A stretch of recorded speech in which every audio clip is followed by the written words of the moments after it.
বিচিত্রা দিশা গল্পের আসরে আপনাদের সকলকে স্বাগত। এখন আমি পাঠ করে শোনাচ্ছি রবীন্দ্রনাথ ঠাকুরের লেখা উপন্যাস গোরা ৫৩ পর্ব। অনেক দিন পীড়নের পর কয়েকদিন আনন্দময়ীর কাছে সুচরিতা যেমন আরাম পাইল, এমন সে কোনোদিনও পায় নাই। আনন্দময়ী এমনই সহজে তাহাকে এত কাছে টানিয়া লইয়াছেন যে কোনোদিনও যে তিনি তাহার অপরিচিতা বা দূর ছিলেন তাহা সুচরিতা মনেও করিতে পারে না। তিনি কেমন একরকম করিয়া সুচরিতার সমস্ত মনটা যেন বুঝিয়া লইয়াছেন, এবং কোনো কথা না কহিয়াও তিনি সুচরিতাকে যেন একটা গভীর সান্ত্বনা দান করিতেছেন। মা শব্দটাকে সুচরিতা তাহার সমস্ত হৃদয় দিয়া এমন করিয়া আর কখনো উচ্চারণ করে নাই। কোনো প্রয়োজন না থাকিলেও সে আনন্দময়ীকে কেবলমাত্র মা বলিয়া ডাকিয়া লইবার জন্য নানা উপলক্ষ সৃজন করিয়া তাহাকে ডাকিত। ললিতার বিবাহের সমস্ত কর্ম যখন সম্পন্ন হইয়া গেল, তখন ক্লান্ত দেহে বিছানায় শুইয়া পড়িয়া তাহার কেবল এই কথাই মনে আসিতে লাগিল, এইবার আনন্দময়ীকে ছাড়িয়া সে কেমন করিয়া চলিয়া যাইবে। সে আপনা আপনি বলিতে লাগিল, মা, মা, মা। বলিতে বলিতে তাহার হৃদয় স্ফীত হইয়া উঠিয়া দুই চক্ষু দিয়া অশ্রু ঝরিতে লাগিল। এমন সময় হঠাৎ দেখিল আনন্দময়ী তাহার মশারি উদ্ঘাটন করিয়া বিছানার মধ্যে প্রবেশ করিলেন। তিনি তাহার গায়ে হাত বুলাইয়া কহিলেন, আমাকে ডাকছিলে কি? তখন সুচরিতার চেতনা হইল, সে মা মা বলিতেছিল। সুচরিতা কোনো উত্তর করিতে পারিল না। আনন্দময়ীর কোলে মুখ চাপিয়া কাঁদিতে লাগিল। আনন্দময়ী কোনো কথা না বলিয়া ধীরে ধীরে তাহার গায়ে হাত বুলাইয়া দিতে লাগিলেন। সেই রাত্রে তিনি তাহার কাছেই শয়ন করিলেন। বিনয়ের বিবাহ হইয়া যাইতেই তখনই আনন্দময়ী বিদায় লইতে পারিলেন না। তিনি বলিলেন, ইহারা দুইজনেই আনাড়ি, ইহাদের ঘরকন্না একটুখানি গুছায় না দিয়ে আমি যাই কেমন করিয়া? সুচরিতা কহিল, মা, তবে এ কদিন আমিও তোমার সঙ্গে থাকব। ললিতাও উৎসাহিত হইয়া কহিল, হাঁ মা, সুচিদিদিও আমাদের সঙ্গে কিছুদিন থাক। সতীশ এই পরামর্শ শুনিতে পাইয়া ছুটিয়া আসিয়া সুচরিতার গলা ধরিয়া লাফাইতে লাফাইতে কহিল, দিদি, আমিও তোমাদের সঙ্গে থাকব।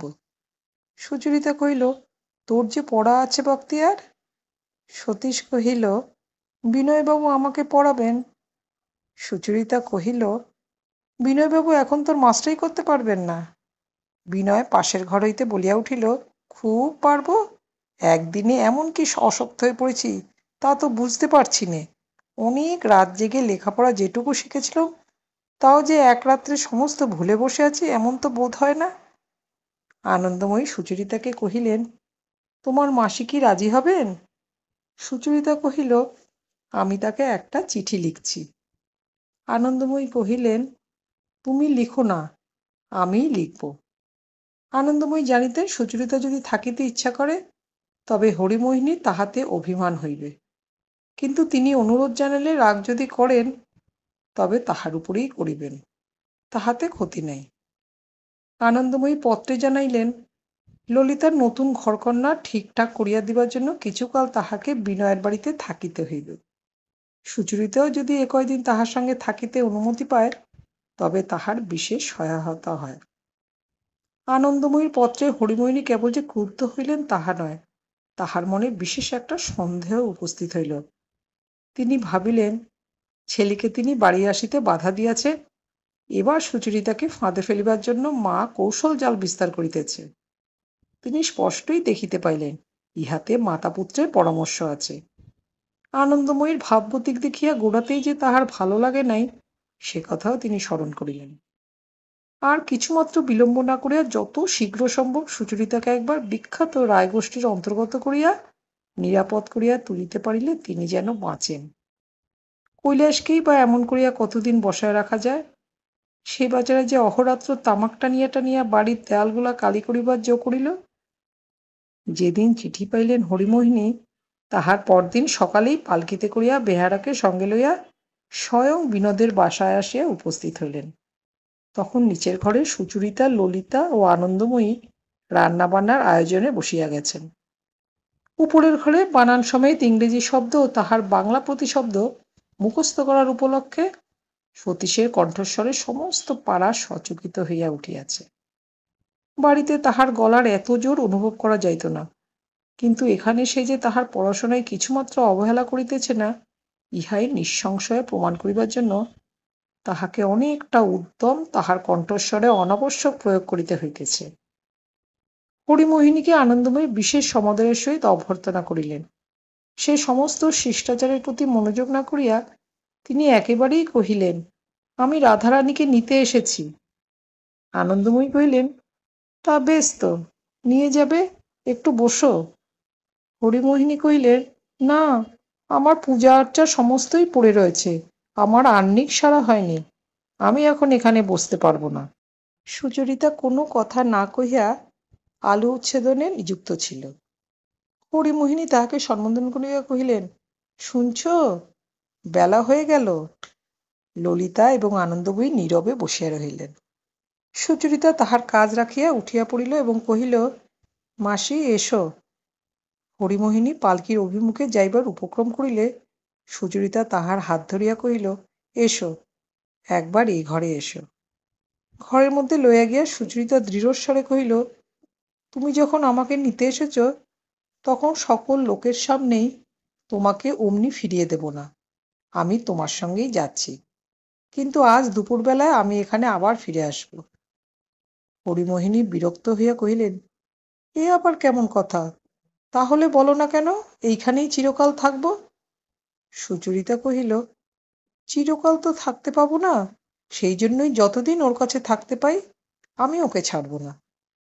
এই কথায় হরিমোহিনীর গা জ্বলিয়া গেল, কিন্তু এখন কোনো কথা বলা তিনি সুযুক্তি বলিয়া বোধ করিলেন না। সুচরিতা আনন্দময়ীর কাছে আসিয়া হাস্যমুখে কহিল, মা, আমি তবে একবার বাড়ি হয়ে আসি। আনন্দময়ী কোনো প্রশ্ন না করিয়া কহিলেন, তা এসো মা। সুচরিতা ললিতার কানে কানে কহিল, আজ আবার দুপুরবেলা আমি আসব। পালকির সামনে দাঁড়াইয়া সুচরিতা কহিল, সতীশ। হরিমোহিনী কহিলেন, সতীশ থাক না, সতীশ বাড়ি গেলে বিঘ্নস্বরূপ হইয়া উঠিতে পারে, এই মনে করিয়া সতীশের দূরে অবস্থানই তিনি সুযোগ বলিয়া গণ্য করিলেন। দুইজনে পালকিতে চড়িলে পর হরিমোহিনী ভূমিকা ফাঁদিবার চেষ্টা করিলেন। কহিলেন, ললিতার তো বিয়ে হয়ে গেল, তা বেশ হলো, একটা মেয়ের জন্য তো পরেশবাবু নিশ্চিন্ত হলেন। এই বলিয়া ঘরের মধ্যে অবিবাহিত মেয়ে যে কত বড় একটা দায়, অভিভাবকগণের পক্ষে যে কিরূপ দুঃসহ উৎকণ্ঠার কারণ তাহা প্রকাশ করিলেন। কি বলবো তোমাকে, আমার আর অন্য ভাবনা নেই। ভগবানের নাম করতে করতে ওই চিন্তাই মনে এসে পড়ে। সত্য বলছি, ঠাকুর সেবায় আমি আগেকার মতো তেমন মন দিতেই পারি নে।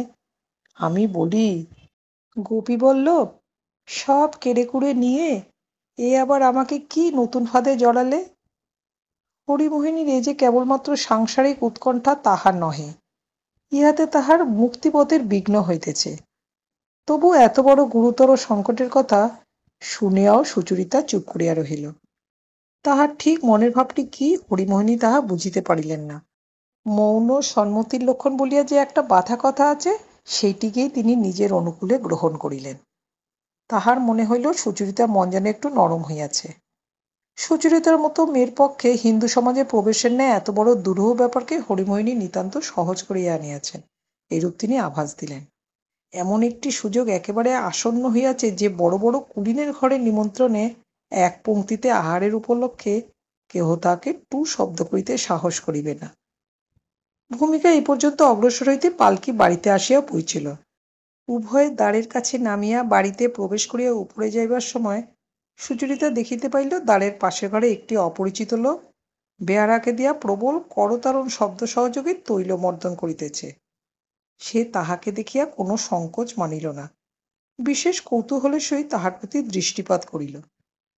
উপরে গিয়া হরিমোহিনী তাহার দেবরের আগমন সংবাদ সুচরিতাকে জানাইলেন। পূর্বের ভূমিকার সহিত মিলাইয়া লইয়া সুচরিতা এই ঘটনাটির অর্থ ঠিকমতোই বুঝিল। হরিমোহিনী তাহাকে বুঝাইবার চেষ্টা করিলেন বাড়িতে অতিথি আসিয়াছে, এমন অবস্থায় তাহাকে ফেলিয়া আজই মধ্যাহ্নে চলিয়া যাওয়া তার পক্ষে ভদ্রাচর হইবে না। সুচরিতা খুব জোরের সঙ্গে ঘাড় নাড়িয়া কহিল, না মাসি, আমাকে যেতেই হবে। হরিমোহিনী কহিলেন, তা বেশ তো, আজকের দিনটা থেকে তুমি কাল যেও।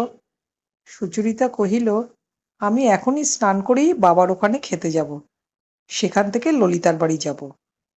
তখন হরিমোহিনী স্পষ্ট করিয়াই কহিলেন, তোমাকেই যে দেখতে এসেছে। সুচরিতা মুখ রক্তিম করিয়া কহিল, আমাকে দেখে লাভ কি? হরিমোহিনী কহিলেন, শোনো একবার, এখনকার দিনে না দেখে কি এসব কাজ হবার জো আছে? সে বরঞ্চ সেকালে চলত। তোমার মেসো শুভদৃষ্টির পূর্বে আমাকে দেখেননি, এই বলিয়াই এই স্পষ্ট ইঙ্গিতের উপরে তাড়াতাড়ি আরও কতগুলো কথা চাপাইয়া দিলেন। বিবাহের পূর্বে কন্যা দেখিবার সময় তাহার পিতৃগৃহে সুবিখ্যাত রায় পরিবার হইতে অনাথ বন্ধু নামধারী তাহাদের বংশের পুরাতন কর্মচারী ও ঠাকুরদাসী নাম্নী প্রবীণা ঝি দুজন পাগড়ি পরা দণ্ডধারী দারোয়ানকে লইয়া কিরূপে কন্যা দেখিতে আসিয়াছিল, এবং সেদিন তাহার অভিভাবকদের মন কিরূপ উদ্বিগ্ন হইয়া উঠিয়াছিল, এবং রায়বংশের এই সকল অনুচরকে আহারে ও আদরে পরিতুষ্ট করিবার জন্য সেদিন তাহাদের বাড়িতে কিরূপ ব্যস্ততা পড়িয়া গিয়াছিল, তাহা বর্ণনা করিয়া দীর্ঘ নিঃশ্বাস ফেলিলেন এবং কহিলেন, এখন দিনক্ষণ অন্যরকম পড়িয়াছে। হরিমোহিনী কহিলেন, বিশেষ কিছুই উৎপাত নেই, একবার কেবল 5 মিনিটের জন্য দেখে যায়। সুচরিতা কহিল, না।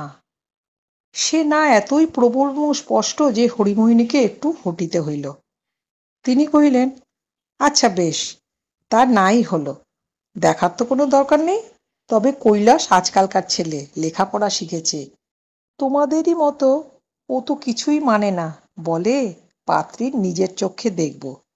তা তোমরা সবার সামনেই বেরো, তাই বললুম, দেখবে সে আর বেশি কথা কি, একদিন দেখা করিয়ে দেব। তা তোমার লজ্জা হয়তো, দেখা নাই হলো। এই বলিয়া কৈলাস যে কিরূপ আশ্চর্য লেখাপড়া করিয়াছে, সে যে তাহার কলমের এক আঁচড় মাত্র তাহার গ্রামের পোস্টমাস্টারকে কিরূপ বিপন্ন করিয়াছিল, নিকটবর্তী চারিদিকের গ্রামে যে কাহারই মামলা মকদ্দমা করিতে হইত, দরখাস্ত লিখিতে হইত, কৈলাসের পরামর্শ ব্যতীত যে কাহারও এক পা চলিবার জো নাই, ইহা তিনি বিবৃতি করিয়া বলিলেন। আর উহার স্বভাব চরিত্রের কথা বেশি করিয়া বলাই বাহুল্য। ওর স্ত্রী মরার পর ও তো কিছুতেই বিবাহ করিতে চায় না। আত্মীয় স্বজন সকলে মিলিয়া অত্যন্ত বল প্রয়োগ করাতে ও কেবল গুরুজনের আদেশ পালন করিতে প্রবৃত্ত হইয়াছে। উপস্থিত প্রস্তাবে সম্মত করিতে হরিমোহিনীকে কি কম কষ্ট পাইতে হইয়াছে? ও কি কর্ণপাত করিতে চায়? ওরা যে মস্ত বংশ, সমাজে ওদের যে ভারী মান। সুচরিতা এই মান খর্ব করিতে কিছুতেই স্বীকার করিল না, কোনো মতেই না। সে নিজের গৌরব ও স্বার্থের প্রতি দৃকপাত মাত্র করিল না। এমনকি হিন্দু সমাজে তাহার স্থান যদি নাও হয়, তথাপি সে লেশমাত্র বিচলিত হইবে না, এইরূপ তাহার ভাব দেখা গেল। কৈলাসকে বহু চেষ্টায় বিবাহে রাজি করানোতে সুচরিতার পক্ষে অল্প সম্মানের কারণ হয় নাই, সে কথা সে মূঢ় কিছুতেই উপলব্ধি করিতে পারিল না। উল্টিয়া সে ইহাকে অপমানের কারণ বলিয়া গণ্য করিয়া বসিল। আধুনিক কালের এই সমস্ত বিপরীত ব্যাপারে হরিমোহিনী সম্পূর্ণ হতবুদ্ধি হইয়া গেলেন। তখন তিনি মনের আক্রোশে বারবার গোরার প্রতি ইঙ্গিত করিয়া খোঁচা দিতে লাগিলেন। গোরা যতই নিজেকে হিন্দু বলিয়া বড়াই করুক না কেন, সমাজের মধ্যে উহার স্থান কি, উহাকে কে মানে? ও যদি লোভে পড়িয়া ব্রাহ্মঘরের কোনো টাকাওয়ালা মেয়েকে বিবাহ করে, তবে সমাজের শাসন হইতে ও পরিত্রাণ লাভ করিবে কিসের জোরে?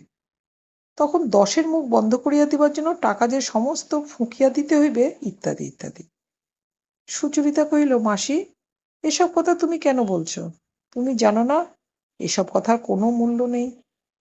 হরিমোহিনী তখন বলিলেন, তাহার যে বয়স হয়েছে, সে বয়সে কথা দিয়ে তাহাকে ভোলানো কাহারও পক্ষে সাধ্য নহে।